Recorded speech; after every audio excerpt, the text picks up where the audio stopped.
se le están dando a la iglesia, hermanos. Entonces, hermanos, tenemos esa grande autoridad, hermanos, tenemos ese gran poder que nos ha dado el Señor Jesucristo. La iglesia tiene una autoridad enorme, hermanos, sino porque la iglesia, ni porque nosotros lo merezcamos, hermanos, no merecemos. La mayor parte de las cosas que tenemos no las merecemos. ¿Por qué? Porque ni siquiera las buscamos con deseos, con anhelo, con ansia. Al Señor, hermano, se le debe buscar con deseos, se le debe buscar con alegría, se le debe buscar con ansia, y no solamente con deseos, ni solamente con alegría, sino que el Señor Jesucristo en nosotros debe ser una necesidad, debemos de buscarlo con necesidad, que Él sea nuestra necesidad, porque cuando estamos necesitados, hermanos, buscamos al Señor Jesucristo, y lo buscamos, hermanos, de una manera intensa. Nos metemos a la oración, nos metemos al ayuno y oramos y clamamos y le decimos: Señor, ayúdame, Señor, necesito que tú me ayudes, Señor, necesito que tú sanes a mi hermano, necesito que tú sanes a esta persona, necesito que esto y que el otro y que aquello. ¿Pero por qué? Porque estamos en necesidad, hermano. Pero si no tenemos la necesidad, raramente le pedimos al Señor con ese fervor, con ese entusiasmo, con ese anhelo, hermanos. Y eso, hermanos, debe de ser al contrario, hermanos. El Señor debe ser nuestra necesidad. Debemos de clamar al Señor con gran fuerza, con todas nuestras fuerzas, no porque necesitemos algo, sino porque el Señor sea nuestra necesidad, porque verdaderamente necesitemos al Señor, porque lo deseemos, porque queramos su presencia en nosotros, hermanos.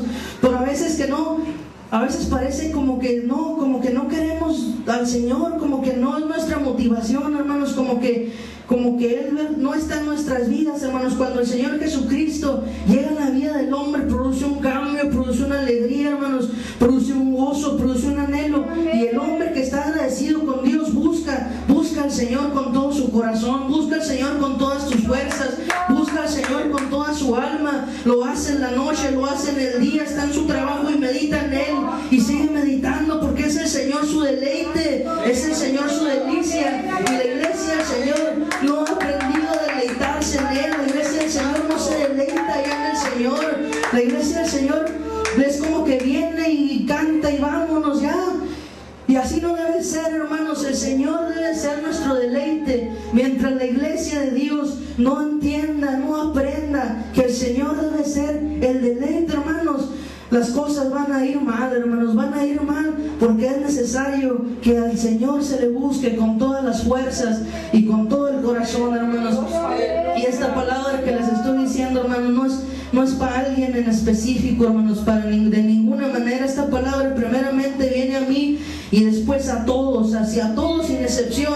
Es esta palabra que el Señor quiere que verdaderamente busquemos su rostro, que verdaderamente le anhelemos, que verdaderamente nos metamos a la oración, hermanos. ¿Cuánto nos estamos metiendo a la oración? No me conteste, hermanos, pero a lo mejor no estamos orando como debemos orar.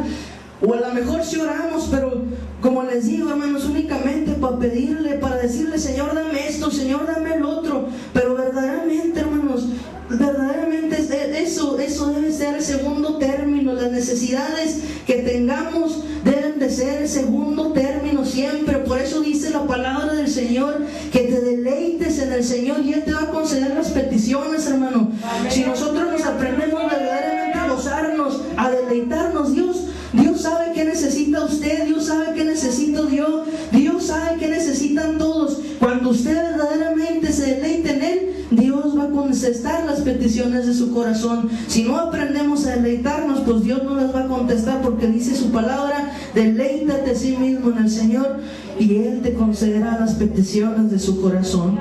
Así dice su palabra. No lo estoy diciendo yo, no lo está diciendo, hermanos, nadie, lo está diciendo así su palabra. Yo le estoy diciendo nada más, hermanos, lo que dice la palabra del Señor Jesucristo. Y esa autoridad, hermanos, esa autoridad que se dice aquí en Mateo 16, hermanos, es la misma que tenemos nosotros. Y como les decía, hermanos, no la merecemos. Dios nos las ha dado por su pura gracia.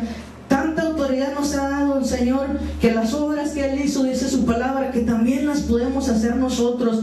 Las obras que Cristo hizo, también no las podemos hacer nosotros, hermanos, porque Dios era en Cristo, aquí en el mundo, reconciliando al mundo.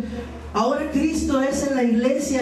Ahora Cristo es en la iglesia y a través de la iglesia reconciliando también al mundo, hermanos.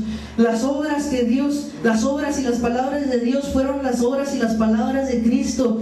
Y ahora las obras y las palabras de la iglesia deben de ser las obras y las palabras de Cristo. Y si no estamos teniendo las palabras y las obras que tuvo Cristo, hermanos, entonces es que algo nos falta, hermanos, porque esta autoridad Dios ya no la ha dado, hermanos. ¿Cuántos dicen amén?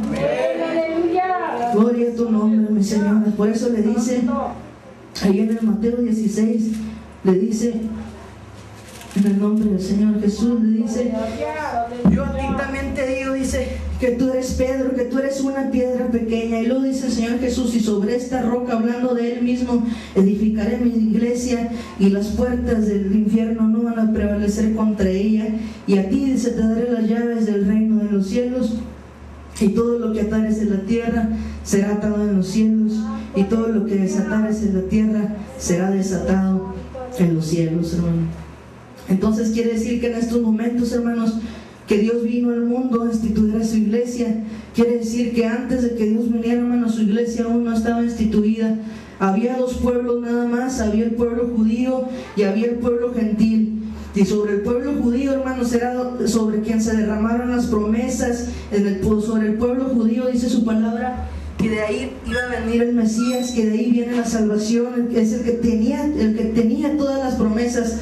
Y el pueblo gentil eran todos los que no eran judíos. Todo lo que no era judío se conocía como gentil.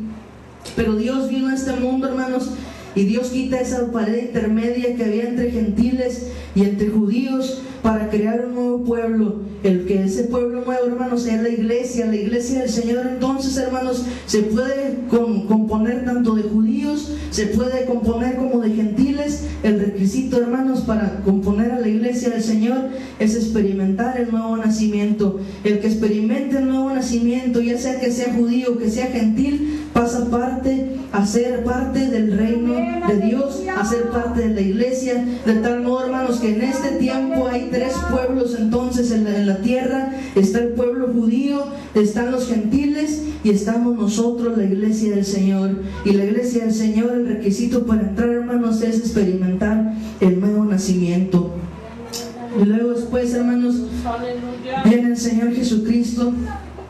Entonces, hermanos, y cumple con su propósito aquí sobre la tierra. Se encarna, Dios se manifiesta en carne. Dios va a la cruz y muere por amor a cada uno de nosotros. Resucita, y al resucitar, hermanos, comienza a hacer obras por 40 días. Comienza a hacer señales, dice la palabra, indubitables, indudables, de que Él es el Señor Jesucristo, de que Él murió, de que Él resucitó con poder. Todas estas señales se fueron viendo, hermanos, por 40 días que estuvo aquí el Señor Jesucristo. Y después de esto, hermanos, miramos allá a Marcos capítulo 14, capítulo 16, verso 14.